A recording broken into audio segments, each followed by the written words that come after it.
you are all gods, like everyone else is a god. Everything is God.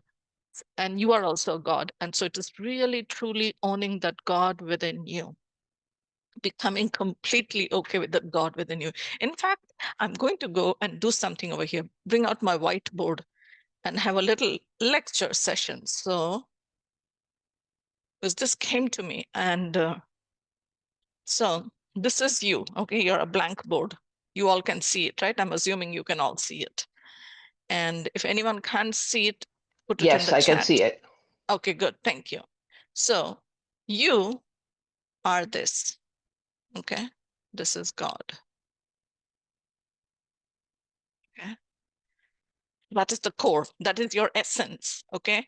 Like when you were conceived, when the spermatozoa and the ova came together and there was the zygote, that power is what I'm calling as God, okay? Now, around this is what you have, what is called God self, okay? So when you feel compassion, when you feel peace, joy, positivity, balance, health, relationship, all that you feel that makes you feel good and makes you feel like, oh, I'm untouchable, I'm irresistible, I'm invincible, that is all your God self, okay? So that's what. And then around that, we have what is called our ego self, okay? And ego self is not bad, okay? Don't think, oh my goodness, she's talking about bad stuff. No, no, no, no, no. Ego self is not bad at all, okay? Because when your dog dies, you will feel bad, okay? And that is from your ego self, because you were attached to the body of your dog and somehow forgot that your dog is also God and you are also God, you know? So that is all ego self, okay?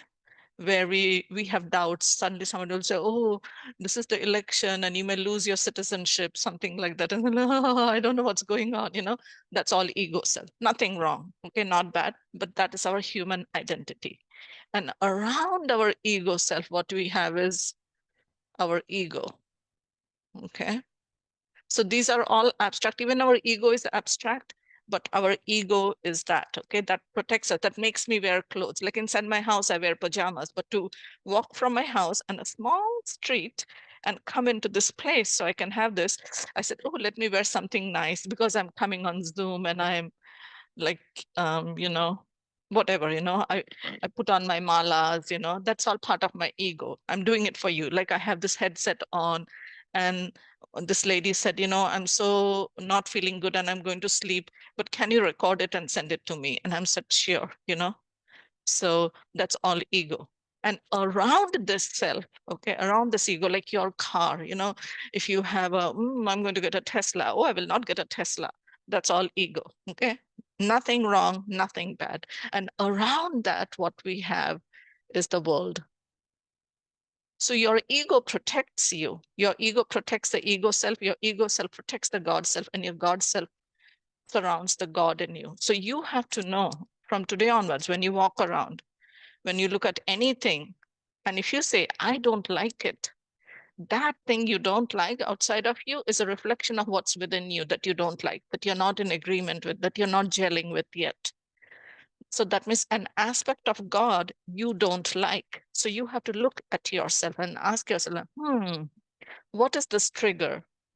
Okay, what is this part of me that needs healing? Is it mine? Is it personal? Is it from past lives? Is it from my ancestors? All of that.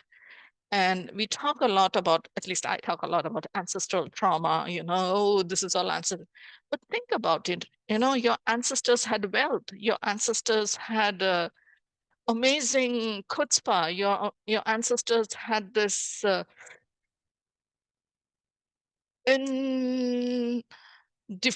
undefeatable spirit, you know, your ancestors crossed the boat and came to this land to survive, to thrive, to raise a family. Your ancestors might be priests, your ancestors might be landlords, your ancestors had all of that good stuff too. So let's not beat up our ancestors for the negativity that shows up within us. Even the positivity, like, you know, the way we look came from our ancestors. So let's claim that abundance from our ancestral heritage too. Okay, so today we are going to do all of that. And so when you're setting your intention, you're not just setting your intention in this new moon for 2 weeks or 4 weeks, you're setting it for 355 days, because this new moon will repeat. This new moon will repeat 60 years from now, but the lunar calendar, the Vedic calendar that is starting tomorrow, will go on till March 19th of 2026 yeah, 2026. So you're setting and you could set an intention for what you want to see in your life uh, unfold over the next 355 days. Okay, I hope it makes sense. Okay, and if none of this makes sense, that's fine too. I just wanted to share it with you. You can always go back and watch the recording, or in the end, when we close, we can have sharing, we can ask questions, but I want to get started because the time is ripe and the sun is setting, and there's a beautiful pool in my backyard and all that good stuff.